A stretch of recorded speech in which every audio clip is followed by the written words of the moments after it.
नमस्कार दोस्तों, मैं निहाल सिंह ठाकुर आप सभी का स्वागत करता हूं आपके अपने प्लेटफॉर्म डीटीएल पर। इस वीडियो में हम हमारे देश के जो अभी तक के प्रधानमंत्री रहे हैं सभी के बारे में कुछ इंटरेस्टिंग फैक्ट्स चेक के बारे में डिस्कस करेंगे। अभी रिसेंटली क्या हुआ था, हमारे ex prime minister Shri Manmohan Singh ji की डेथ हो गई थी, तो उस वजह से जो प्राइम मिनिस्टर वाला जो टॉपिक है वो काफी न्यूज में है, तो हर एग्जाम के बच्चों के लिए काफी इंपॉर्टेंट रहेगा। तो आपके लिए कुछ यहाँ पर जानने को इंपॉर्टेंट चीजें मिलेगी, तो आप इस वीडियो को एंड तक देखना।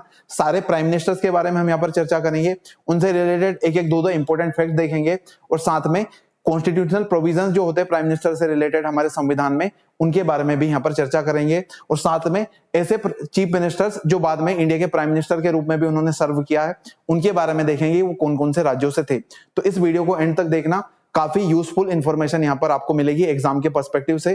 किसी भी एग्जाम में यहाँ से क्वेश्चंस पूछे जा सकते हैं, तो थोड़ा सा इसको जल्दी से डिस्कस करते हैं। सबसे पहले हमारे देश के प्रधानमंत्री कौन थे, तो आप सभी पता है, पंडित जवाहरलाल नेहरू। इनका जन्म कहाँ हुआ था ये सब आपने हिस्ट्री में पढ़ा होगा। अभी जैसे हमारा देश आजाद होता है तो पहली जो कैबिनेट बनती है उसके जो हेड होते हैं वो पंडित जवाहरलाल नेहरू होते थे। ये अभी तक के इंडिया के लॉन्गेस्ट सर्विंग प्राइम मिनिस्टर हैं, और इन्होंने 16 साल 286 दिनों तक क्या किया था, इंडिया को सर्व किया था एज अ प्राइम मिनिस्टर। तो अभी तक इनका रिकॉर्ड नहीं टूटा है। हो सकता है मोदी जी अगर अगली बार फिर से प्रधानमंत्री बनते तो इनका रिकॉर्ड भी टूट जाएगा, है ना। Prime minister of independent India for the first and longest period, है ना। सबसे ज्यादा टाइम तक अभी तक इन्होंने सर्व किया as a prime minister of India. उसके बाद ये पहले ऐसे व्यक्ति थे जिनकी ऑफिस में रहते हुए डेथ हुई थी। आप सभी जानते हैं चाइना के साथ हमारा युद्ध हो गया था, और उस सदमे को ये बर्दाश्त नहीं कर पाए थे। अगर आपने हिस्ट्री में पढ़ा होगा तो आपको आइडिया होगा कि चाइना के साथ जो युद्ध हुआ था इससे काफी इनको दुख हुआ था, और इंडिया की कंडीशन उस समय काफी खराब थी, तो उस सदमे में कहते हैं इनकी जान चली गई थी। उसके बाद अगला नंबर आता है गुलजारी लाल नंदा का। तो ये क्या थे, आपको याद रखना, ये एक्टिंग पीएम थे, यानी कि अचानक से जब पंडित जी की डेथ हो गई तो इनको अचानक से कांग्रेस का पीएम बनाया गया था। तो एक्टिंग पीएम थे, कुछ दिनों तक काम करेंगे प्रधानमंत्री के तौर पर, लेकिन जैसे नया पीएम आएगा वैसे ही हट जाएंगे, है ना। तो यहां पर आपको ध्यान रखना है कि इन्होंने जो सिर्फ 13 दिनों के लिए सर्व किया था, है ना। तो after Nehru's untimely death the Nations first acting prime ministers assumed control, है ना। तो जैसे इनकी डेथ होती थी पंडित जवाहरलाल नेहरू की, पहली बार जो एक्टिंग पीएम बने थे वो गुलजारी लाल नंदा थे। ये आपको ध्यान रखना है। इंडिया के पहले एक्टिंग पीएम कौन थे, तो गुलजारी लाल नंदा। अगला जो हमारे पीएम है उनका नाम है श्री लाल बहादुर शास्त्री जी। ये क्या हुआ था, गुलजारी लाल नंदा के बाद फिर इनको इलेक्ट किया गया था, इनको चुना गया था एक तरीके से इंडिया का प्राइम मिनिस्टर बनने के लिए, और इन्होंने 1 साल 216 दिनों तक अपनी सेवाएं दी। कहते हैं कि इंडिया के सबसे ईमानदार जो पॉलिटिशियंस हैं उनमें से एक है। इनको लेकर कई सारे अच्छे अच्छे किस्से हैं, आप YouTube वगैरह पर देख सकते हैं। काफी इंटरेस्टिंग स्टोरीज आप इनसे रिलेटेड पढ़ सकते हैं। इतने ईमानदार थे कि अपने बच्चे को अपनी जो ऑफिशियल कार है वो भी यूज नहीं करने देते थे। एक बार तो अपने बेटे को इन्होंने मतलब इनके जो बेटे थे उन्होंने इनकी कार यूज कर ली थी, तो वो उसको उन्होंने क्या कर दी, पुलिस में कंप्लेंट करवा दी थी। ऐसा बोला था कि आपने भारत के प्रधानमंत्री की कार को क्या उनसे बिना पूछे, उनकी बिना इजाजत के अनऑफिशियली क्या आप ले गए थे, तो आप इसके लिए सजा भी भुगतोगे। तो इस तरीके के कई सारे उनसे रिलेटेड किस्से आप उनको इंटरनेट पर जाकर देख सकते हैं। इंडिया और पाकिस्तान का युद्ध हुआ था 1965 में। He was the originator of the phase जय जवान जय किसान। तो जय जवान जय किसान का जो नारा है वो इनके द्वारा दिया गया था। बाद में उसमें जय विज्ञान किसने ऐड किया था, मुझे कमेंट पे लिखकर बताएंगे, है ना। इनके टाइम पे इंडिया और पाकिस्तान का युद्ध हुआ था, जिसमें हमने पाकिस्तान को बहुत बुरी तरीके से हराया था, ठीक है। बाद में ताशकंद में जाकर इंडिया और पाकिस्तान के बीच में जब समझौता होने वाला था, तो वहीं पर संदिग्ध तरीके से इनकी डेथ हो गई थी। उसको लेकर आज भी कई सारी थ्योरीज बनती है। इससे रिलेटेड एक काफी इंपॉर्टेंट ताशकंद फाइल्स करके एक मूवी है या फिर सीरीज है, अगर उस पर आप देखना चाहो तो देख सकते हो। वहां पर आपको कई सारे इंपॉर्टेंट क्वेश्चंस के जवाब मिल सकते हैं। उसके बाद लाल बहादुर शास्त्री जी के बाद जो अगले व्यक्ति आते हैं, आप सभी जानते हैं कि ताशकंद के अंदर समझौता करने के लिए लाल बहादुर शास्त्री जी इंडिया को रिप्रेजेंट कर रहे थे। वहीं पर उनकी कुछ संदिग्ध मामलों में डेथ हो जाती है, और फिर से हमारे देश में पीएम की पोस्ट खाली होती है, और गुलजारी लाल नंदा को वापस से कुछ दिनों के लिए एक्टिंग प्राइम मिनिस्टर बनाया जाता है। तो ये इंडिया के पहले ऐसे व्यक्ति थे जिन्होंने 2 बार इंडिया को as a acting prime minister serve किया था। ये आपको ध्यान रखना है, वापस से 13 दिनों के लिए। ये जैसे ही आते हैं, इनके बाद हमारे देश को पहली महिला प्रधानमंत्री मिलती है श्रीमती इंदिरा गांधी के रूप में। इन्होंने देश को काफी दिनों तक सर्व किया, अलग अलग इनके टेन्योर्स रहे, जिसमें टोटल मिलाकर 11 साल और 59 दिनों के लिए इन्होंने क्या करा था, इंडिया को एज अ प्राइम मिनिस्टर अपनी सेवाएं दी थी, है ना। The Indian prime ministers spouse who took the oath of office, यानी कि इंडिया के प्राइम मिनिस्टर की ही कोई बेटा या बेटी जिन्होंने वहां के प्राइम मिनिस्टर के पद को संभाला था। तो ये आपको ध्यान रखना है, किसकी बेटी थी, पंडित जवाहरलाल नेहरू की, तो बाद में वो भी प्राइम मिनिस्टर बन गई थी। उनके बाद फिर अगला नंबर आता है मोरारजी देसाई का। ये इंडिया के सबसे ज्यादा उम्र में प्राइम मिनिस्टर बनने वाले व्यक्ति थे और 81 वर्षों की उम्र में इनको प्राइम मिनिस्टर का पद मिला था। ऐसा कहते हैं कि 1967 में इंदिरा गांधी की जगह इनका मन था प्राइम मिनिस्टर बनने का, कौन नहीं बनना चाहेगा, लेकिन इंदिरा गांधी जी ने इनको साइडलाइन करके खुद वहां तक पहुंच गई थी। उनका सपोर्ट काफी क्या था, ज्यादा था, उस वजह से इंदिरा गांधी जी को बनाया गया था। तो इन्होंने भी कुछ दिनों तक 2 साल और 126 दिनों तक सर्व किया इंडिया को और बाद में फिर ये चले गए थे, है ना। India oldest prime minister took the auth of office before resigning, यानी कि रिजाइन करने से पहले इंडिया के सबसे ज्यादा उम्र दराज क्या थे, प्राइम मिनिस्टर थे। ये आपको ध्यान रखना है। इनके बर्थडे को लेकर काफी इंटरेस्टिंग फैक्ट है कि 29 फरवरी को इनका बर्थडे मनाया जाता है। तो हर 4 साल में ये अपना बर्थडे सेलिब्रेट करते। तो हो सकता है किसी एग्जाम में ऐसा पूछ ले आपसे कि ऐसे कौन से प्रधानमंत्री थे इंडिया के जो 4 सालों में एक बार अपना बर्थडे सेलिब्रेट करते थे, है ना। तो इस तरह काफी अतरंगी से फैक्ट्स आपके लिए इस वीडियो में हमने बताने की कोशिश करी है। उसके बाद अगला नंबर आता है चौधरी चरण सिंह का। एक काफी फेमस आपके क्या थे, किसान नेता थे और अपने ओरिजिनल पॉलिटिक्स के दम पर ही क्या बन गए थे, ये इंडिया के प्राइम मिनिस्टर तक के पद तक पहुंच गए थे। लेकिन काफी अच्छे तरीके से जो इंदिरा गांधी जी है, कहते हैं इन्होंने बहुत अच्छे से इनको मैनिपुलेट करा था और अपने लिए, फिर अपने फायदे के लिए इनको इस्तेमाल करा था। तो ये आपको ध्यान रखना है। इन्होंने भी कुछ दिनों के लिए इंडिया को सर्व किया, 170 दिन। इंडिया के ओनली पीएम थे who has never addressed the legislature, यानी कि आप जिस सदन के नेता हो उसको आपको एक बार भी संबोधित करने का मौका ना मिले, ये अपने आप में बहुत बड़ी विडंबना है। तो ये इनके साथ हुआ था कि प्राइम मिनिस्टर तो बन गए लेकिन लोकसभा में जाकर कभी भी भाषण नहीं दे पाए या फिर उसको एड्रेस नहीं कर पाए एज अ प्राइम मिनिस्टर। तो ये एक इनके साथ कमी थी। उसके बाद अगले नंबर आता है, वापस से इंदिरा गांधी फिर बनती है कुछ दिनों के लिए, है ना, 4 साल के लिए फिर बनती है। फॉलोइंग द डिजास्टर ऑफ 1977, आप सभी को पता है इनके द्वारा 1975 में इमरजेंसी लगाई जाती है। उसके बाद से फिर चुनाव होते हैं और मोरारजी देसाई हमारे देश के प्राइम मिनिस्टर बनते हैं। वापस से फिर चुनाव होते कुछ दिनों के बाद और वापस से इंदिरा गांधी जी पावर में आ जाती है और काफी बड़ी मात्रा में, बड़ी बहुमत से ये प्राइम मिनिस्टर बनती है। The first PM return to power in 1980, है ना। तो 1980 में पहली बार वापस से क्या करती है, सत्ता में वापसी करती है। इनके पापा की तरह इनकी भी अपने पद पर रहते हुए डेथ होती है। आप सभी को पता है इनकी डेथ कैसे हुई थी, है ना। ऑपरेशन ब्लू स्टार इनके द्वारा, जो अमृतसर के जो आपका टेम्पल है वहां पर इनके द्वारा ऑपरेशन किया गया था। उसमें कई सारे जो सिख लीडर्स थे वो इनसे नाराज हो गए थे, जो आपके कई सारे जो सिख लोग हैं, सिख धर्म के जो लोग हैं, तो उन्होंने बाद में उन्हीं के एक बॉडीगार्ड ने इनकी हत्या कर दी थी। उनका ऐसा मानना था कि इन्होंने सिखिज्म के ऊपर एक तरीके से अटैक किया, हमारे जो मंदिर है, हमारा जो सबसे पवित्र स्थान है, उसको इन्होंने दूषित करने की कोशिश करी है। तो इस वजह से इनकी जान कहते हैं चली गई थी। तो ये कुछ लीडर्स थे। उसके बाद अगला नंबर आता है इनके बेटे का, राजीव गांधी का, जो फिर इनके बाद प्राइम मिनिस्टर बनते हैं और ये काफी बड़ी मात्रा में, काफी बड़े नंबर्स के साथ पीएम बनते हैं और 5 साल और 32 दिनों तक अपनी सेवाएं देते हैं। इंडिया के यंगेस्ट पीएम थे, ये 40 साल की उम्र में भारत के प्रधानमंत्री बन गए थे। इनकी भी मृत्यु एक क्या करते हैं, तमिलनाडु के अंदर शायद एक सभा थी जहां पर इनको गोली मारकर मार दिया जाता है। लिट्टे के एक आतंकी द्वारा, एक लड़की थी उसने इनकी हत्या कर दी थी।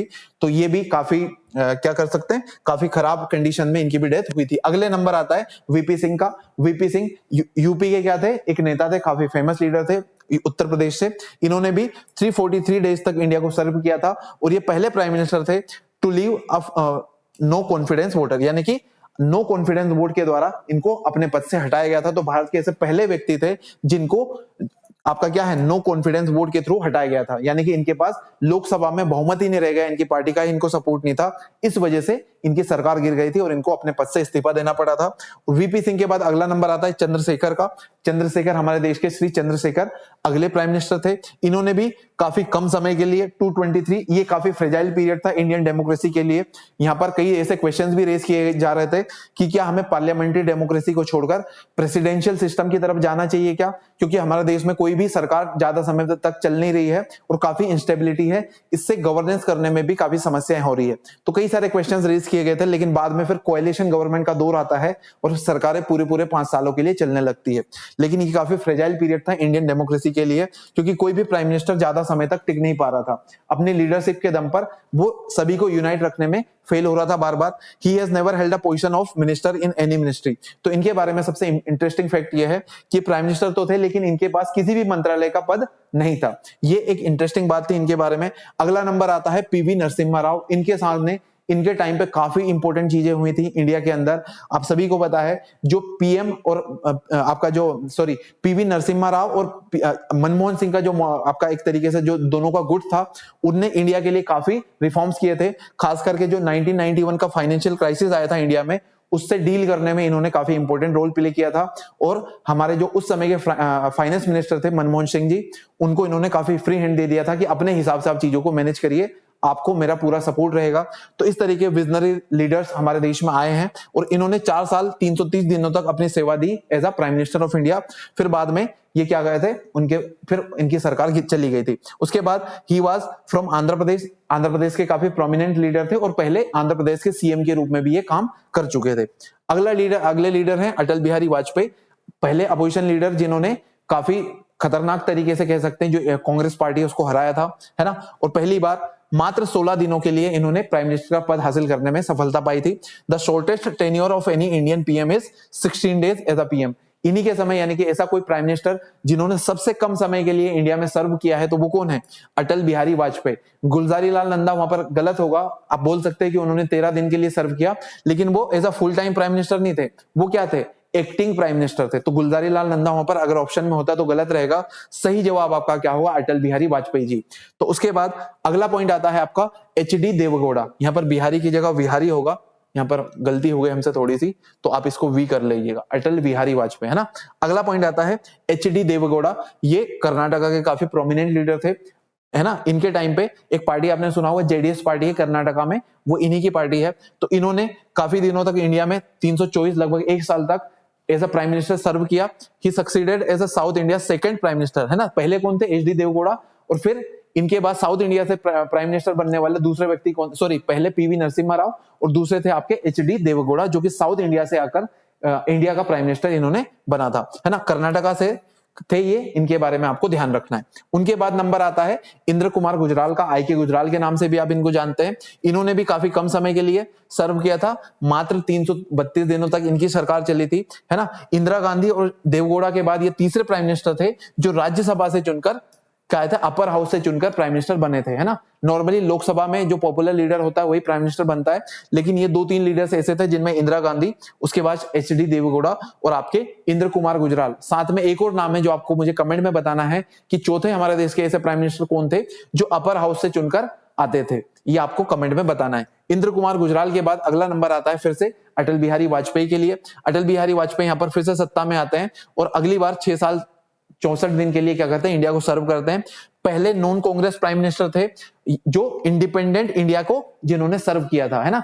अभी तक कांग्रेस या कांग्रेस के सपोर्ट से ही कोई ना कोई प्राइम मिनिस्टर बन रहा था, लेकिन यहां पर पहली बार ऐसा हुआ था। अटल बिहारी वाजपेयी पहले बन चुके थे, मतलब 13 दिन के लिए, लेकिन बाद में फिर से इनकी सरकार आई थी। तो 2-3 बार ये प्राइम मिनिस्टर बने अलग अलग टेन्योर के दौरान, लेकिन एक बार इन्होंने पूरी तरीके से अपना 5 साल का कार्यकाल भी पूरा किया था। फिर अटल जी के बाद अगला नंबर आता है श्री मनमोहन सिंह जी का। 2004 के आसपास ये चुनाव लड़ते हैं और चुनाव में काफी मतलब वहां पर कांग्रेस की जीत होती है और कांग्रेस पार्टी इनको अचानक से इनका नाम सामने आता है और देश को नया पहला क्या माइनॉरिटी वाला पीएम मिल जाता है ना। सिख कम्युनिटी से आते हैं, तो पहले माइनॉरिटी कम्युनिटी के से बनने वाले पीएम कौन थे? श्री मनमोहन सिंह जी। 2014 तक 2 टेन्योर पूरे करते हैं और लगभग 10 साल 4 दिन तक ये भारत के प्रधानमंत्री के रूप में अपनी सेवाएं देते हैं। इनके बाद अगला नंबर आता है हमारे करंट पीएम श्री नरेंद्र मोदी जी का। पहली बार 2014 में बीजेपी की पार्टी से इन्होंने क्या करा था? चुनाव लड़ा था और साथ में चुनाव जीतकर भारत के प्रधानमंत्री बने थे। अभी रिसेंटली जो 2024 की इलेक्शन है, इसमें तीसरी बार as a Indian prime minister इन्होंने चुनाव जीता है और अपनी तीसरे टर्म को ये पूरा करेंगे 2029 तक। ठीक है, इनसे रिलेटेड कई सारी इंपॉर्टेंट चीज हैं जो हम डिस्कस कर सकते हैं, लेकिन हमारा टारगेट क्या था कि सारे पीएम के आपको एक बार नाम पता लग जाए, उनका टेन्योर पता लग जाए, उनका सीक्वेंस पता लग जाए और साथ में उनसे रिलेटेड एक एक दो इंपॉर्टेंट बातें आपको पता लग जाए। तो वो हमने डिस्कस कर ली है। अभी हम देखते हैं कि ऐसे कौन कौन से व्यक्ति हैं जो किसी राज्य के सीएम थे और बाद में फिर प्राइम मिनिस्टर बने। तो उनमें सबसे पहला नाम आता है मोरारजी देसाई जी का। ये सबसे पहले क्या थे? अनडिवाइडेड जो बॉम्बे था, यानी कि अभी क्या है, महाराष्ट्र और गुजरात 2 राज्यों से मिलकर पहले बॉम्बे कहा जाता था। तो अनडिवाइडेड बॉम्बे के ये क्या थे? चीफ मिनिस्टर थे। तो ये हो गए पहले। फिर दूसरे आपके चौधरी चरण सिंह, ये यूपी के सीएम थे। उसके बाद ये कहां के थे? बॉम्बे के। तो बॉम्बे यानी कि आज का जो गुजरात और महाराष्ट्र है, वहां के ये क्या थे? सीएम थे। इसके बाद चौधरी चरण सिंह आपके यूपी के थे, वीपी सिंह भी उत्तर प्रदेश के पहले सीएम के रूप में अपनी सेवा दे चुके थे। उसके बाद पीवी नरसिम्हा राव, ये आंध्र प्रदेश के लीडर थे, आंध्र प्रदेश के सीएम थे। और एचडी देवगौड़ा आपके कहां के थे? कर्नाटका के थे। तो मैं यहाँ पर सबके राज्यों के नाम लिख रहा हूं, कर्नाटका। और फिर नरेंद्र मोदी आप सभी जानते हैं कहां के हैं? तो गुजरात के। तो इस तरीके से अलग अलग राज्यों के क्या है, ये सीएम थे और बाद में फिर इंडिया के प्राइम मिनिस्टर बनने के रूप में इनको मौका मिला और फिर अच्छे से इन्होंने भारत को अपनी सेवाएं दी। अब कुछ आर्टिकल्स हैं बहुत ज्यादा इंपॉर्टेंट है जो प्राइम मिनिस्टर के बारे में कुछ इंपॉर्टेंट जानकारी देते हैं। 3 आर्टिकल्स हैं, उनको एक एक करके डिस्कस कर लेते हैं, फिर इस वीडियो को एंड करेंगे। तो यहां से आपको पता चलेगा कि जो प्राइम मिनिस्टर है और जो प्रेसिडेंट है उनके बीच में क्या रिलेशनशिप है, वो इन 3 आर्टिकल से आपको पता लगेंगे। सबसे पहला है आपका आर्टिकल नंबर 74। आर्टिकल नंबर 74 क्या करता है? जो आपकी रिलेशनशिप है प्रेसिडेंट और साथ में आपकी जो काउंसिल ऑफ मिनिस्टर है उनके बीच में क्या संबंध है, प्राइम मिनिस्टर का कितना रोल होता है, वो पता कहां से चलता है? आर्टिकल नंबर 74 से। इसमें पता लगता है the PM serve as the head of the council, यानी कि जो काउंसिल ऑफ मिनिस्टर है उसके हेड के रूप में सेवाएं कौन देता है? पीएम। यानी कि यहां से क्या पता चला कि काउंसिल ऑफ मिनिस्टर में पीएम भी शामिल है, लेकिन वो क्या है? First amongst all, first amongst all, यानी कि इन सब में सबसे ऊंचा ओहदा किनका है? एक तरीके से काउंसिल का हेड ही कौन है? प्राइम मिनिस्टर है। तो सबसे ज्यादा पावरफुल पोस्ट किसके पास होती है? काउंसिल के एक मेंबर जिसे हम प्राइम मिनिस्टर के नाम से जानते हैं। And provides advice to president on various matters, और प्रेसिडेंट को अलग अलग मामलों पर क्या एडवाइस देनी है वो सारी आपको कहां पर पता चलती है? आर्टिकल नंबर 74 से। तो प्रेसिडेंट किनकी एडवाइस से काम करता है? काउंसिल ऑफ मिनिस्टर से। और काउंसिल ऑफ मिनिस्टर के हेड कौन होते हैं? पीएम। तो एक तरीके से प्राइम मिनिस्टर हमारे देश में सबसे ज्यादा पावरफुल है, ये किस आर्टिकल से पता चलता है? तो आर्टिकल नंबर 74। उसके बाद अगला आर्टिकल आता है आर्टिकल नंबर 75। इसमें हमें 2-3 बातें पता चलती है। पहली बात, पीएम को चूज कौन करता है? पीएम को चुनता कौन है? उसको अपॉइंट कौन करता है? तो प्रेसिडेंट करता है ना। नॉर्मली जो भी पार्टी सबसे ज्यादा चुनाव में जीत कर आएगी उसके लीडर को वो क्या करते हैं? प्राइम मिनिस्टर बना देते हैं, जिनके पास अच्छे नंबर्स होते हैं, सबसे ज्यादा नंबर्स होते हैं। Who name also names the other ministers, यानी कि जो प्राइम मिनिस्टर होते हैं वही क्या करते हैं? दूसरे नाम देते हैं, यानी कि उनकी काउंसिल में कौन कौन मेंबर होगा, उनकी जो मंत्री परिषद है उसमें कौन कौन शामिल होगा, उसको अपॉइंट करने में भी पीएम का काफी इंपॉर्टेंट रोल होता है। वो जिसको चाहे मंत्री बनवा सकते हैं या फिर हटवा सकते हैं, है ना। उसके किसको रिकमेंड करता है? प्रेसिडेंट को। दूसरी बात, the council of ministers is collectively accountable to the Lok Sabha. Article number 75 से हमें पता चलता है कि लोकसभा के अंदर ही या फिर लोकसभा के प्रति ही काउंसिल ऑफ मिनिस्टर जवाबदेह होगी। ठीक है। अगला point, ministers hold office at the discretion of the president, यानी कि प्रेसिडेंट को जब तक लगता है कि मिनिस्टर किसी पद पर रह सकता है तभी तक वो रह सकता है। अगर प्रेसिडेंट उसको हटा दे तो तुरंत प्रभाव से भी उसको हटाया जा सकता है। और प्रेसिडेंट किसकी सलाह पे काम करते हैं? प्रेसिडेंट काउंसिल ऑफ मिनिस्टर या फिर कह सकते हैं प्राइम मिनिस्टर की सलाह पर काम करते हैं। तो इस तरीके से आर्टिकल 75 से पता चलता है कि काउंसिल के हेड पीएम होंगे और साथ में वो जिस भी व्यक्ति को चाहे उसको प्रधानमंत्री जिस भी व्यक्ति को चाहे काउंसिल का मेंबर बना सकते हैं। और साथ में जो आपके लोकसभा है उसके प्रति काउंसिल ऑफ मिनिस्टर लायबल होती है। तो ये सारे इंपॉर्टेंट फैक्ट है आपके आर्टिकल नंबर 75 में। एक और आर्टिकल है जहां पर पीएम से रिलेटेड इंपॉर्टेंट इंफॉर्मेशन मिलती है कि PM inform the president of the decisions reach by the council of members, यानी कि जो आपकी काउंसिल ऑफ मिनिस्टर्स हैं उनके द्वारा क्या क्या डिसीजंस लिए गए हैं इनकी जानकारी प्रेसिडेंट को दी जाएगी। किसके द्वारा? पीएम। मतलब प्राइम मिनिस्टर प्रेसिडेंट को इन्फॉर्म करेंगे कि काउंसिल के द्वारा क्या क्या डिसीजंस लिए गए हैं, वो उनकी जानकारी दी जाएगी। The president may also refer matters to the council of member for discussion. अब कुछ मामलों को वापस प्रेसिडेंट काउंसिल को रेफर कर सकता है कि आप इस पर ठीक से चर्चा कर लीजिए, फिर बाद में हम इस पर डिसीजन लेते हैं। तो इस तरीके से आपको ये 3 आर्टिकल्स बताते हैं कि पीएम और प्रेसिडेंट के बीच में क्या क्या रिलेशंस होते हैं। मैं उम्मीद करता हूं काफी इंटरेस्टिंग आपको ये वीडियो लगा होगा, काफी चीजें आपको यहाँ से जानने को मिलेगी। और इसी तरह के और भी वीडियोस के लिए आप हमारे चैनल को सब्सक्राइब करना और वीडियोस में जो मैंने आपसे क्वेश्चंस पूछे हैं उनके बारे में कमेंट करना आप मत भूलिएगा। ये क्वेश्चन है, the ministry of defence has declared as the year of defence reforms, है ना। तो कौन से साल को मिनिस्ट्री ऑफ डिफेंस के द्वारा as the year of defence reforms declare किया गया है? आपके ऑप्शन है 2024, 25, 26 या फिर 27। आप कमेंट में मुझे बताइएगा कि यहाँ पर करेक्ट आंसर क्या होगा। जिसका भी सही जवाब होगा उसको हम हार्ट दे देंगे ताकि आपको पता लग जाए कि करेक्ट जवाब क्या है ना। ये आपको और हाँ, ये आपका जो ईयर ऑफ डिफेंस है इससे रिलेटेड काफी इंपॉर्टेंट मैंने एक वीडियो बनाया था जिसमें हमारे आर्म फोर्सेस कहां पर लैग कर रहे हैं, उनकी क्या क्या कमियां हैं और उनमें कहां पर सुधार की आवश्यकता। इधर आपको ऊपर इसका लिंक मिल जाएगा, आप इसको जाकर देख सकते हैं। और आपको किन किन टॉपिक्स पर वीडियो चाहिए आप बताना मत भूलिएगा। और आपके सजेशन हमेशा हम क्या करते हैं, वेलकम करते हैं, आप उसमें बिल्कुल भी कंजूसी मत करेगा। और इस वीडियो को ज्यादा से ज्यादा शेयर करिए अपने दोस्तों के साथ, अपने घर वालों के साथ, क्योंकि आपको पता होना चाहिए कि इंडिया के अंदर किन किन लोगों ने एज अ प्राइम मिनिस्टर अपनी सेवाएं दी हैं और करंटली हमारी सिचुएशन क्या है, प्राइम मिनिस्टर किन किन लोगों को अभी तक बनाया गया है। इस वीडियो में इतना ही, मिलेंगे आपसे नेक्स्ट वीडियो में, तब तक अपना ध्यान रखिए। इस वीडियो में इतना ही जानकारी। Thank you so much. जय हिंद, जय Bharat. See you in the next video.